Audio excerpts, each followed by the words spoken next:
Pagod ako at gusto ko kumain ng masarap. Pero syempre dapat yung lutong bahay pa rin. Sakto may pork chop dito. Iprito at i-level up natin. Siguradong tanggal ang pagod at busog. Meron akong 1 kilo mahigit na pork chop dito. Para hindi mag-curve pag lutuin na, hihiwaan natin to. Ganyan oh. Ito nahiwaan ko na lahat at nahugasan ko na rin. Lipat natin sa bowl. At titimplahan natin to. Patis, kalamansi juice, madaming paminta, chili powder kung gusto mo medyo maanghang. Kung ayaw mo, wag na lagyan. Optional lang to. Paghaluin muna. Ayan, na-coat na ng maayos. Sa bowl, maglagay na same sukat ng harina at cornstarch. At para dumikit sa pork, lagyan ng itlog at konting tubig. Haluin ng mabuti. Ibuho sa pork at lamasin ng maayos. Dapat ganito na, balot na balot. Dito na tayo sa kawali. Maglagay ng mantika. Use oil lang ang meron dito. Malinaw pa naman. Painitin. Mantika, check. Yan, mainit na. Magprito na tayo. Yan, per batch lang muna, no?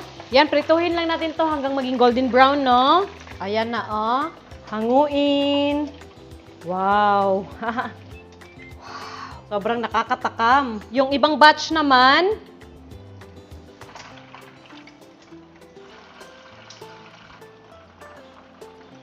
ang sarap na ipare sa kanin, di ba? Ayan, oh.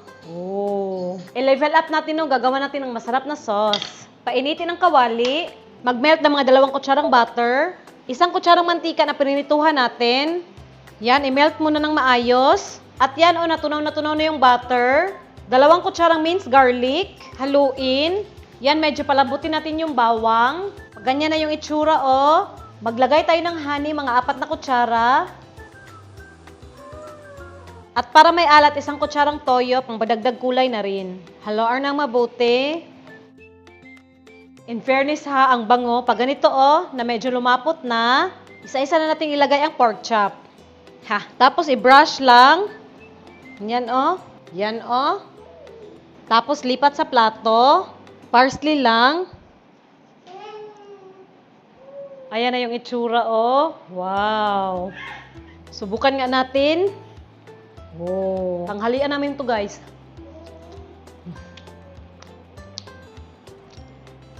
Grabe yung sarap no? Oh my God. Mapapakain ka talaga nito ng marami. Lambot pa oh. Oh. Tingnan nyo naman yung itsura, oh. Oh.